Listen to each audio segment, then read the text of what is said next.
Hello बच्चों, let's read the question. A body falling freely under gravity passes 2 points 30 meter apart in 1 second. From what point above the upper point it began to fall? Question में कह रहा है कि एक freely falling body, late से ये body यहाँ से फॉल कर रही है, दिस इज अ पार्टिकल जो फॉल कर रही है, ये दो पॉइंट्स, लेट से this is point P, this is point Q, जिनके बीच की डिस्टेंस 30 मीटर है, इनको 1 सेकंड में क्रॉस कर रही है।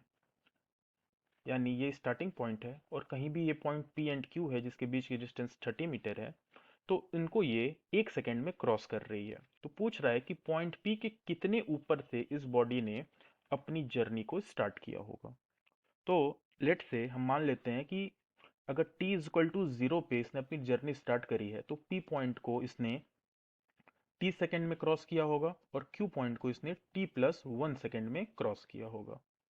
ठीक है, यहां से ये जो डिस्टेंस है, let's say this is not x, इसको हम मान लेते हैं s1 और इस डिस्टेंस को हम मान लेते हैं s2।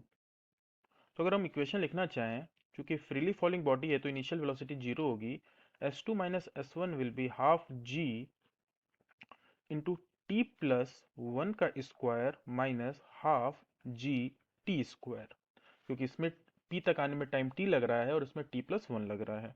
ठीक है, तो अगर यहाँ से हम g को कॉमन ले ले तो हाफ जी की value, half g into 2t plus 1 will be the value of s2 minus s1। Now S2 minus S1 जो दिया हुआ है वो 30 मीटर दिया हुआ है, P और Q के बीच में जो डिस्टेंस है वो 30 मीटर दिया हुआ है। तो 30 मीटर हम वैल्यूज को रखेंगे, 30 इंटू हाफ इंटू जी की वैल्यू क्वेश्चन में 9.8 यूज करने को बोला है, 9.8 इंटू 2t प्लस 1। यहाँ से सॉल्व करने पे t की जो वैल्यू आएगी डेट विल बी 2.56 सेकेंड। अब हमारे पास t की वैल्यू आ गई है। अब हमको S1 फाइंड करना था, तो S1 की वैल्यू हो जाएगी half into g that is 9.8 into 2.56 का स्क्वायर।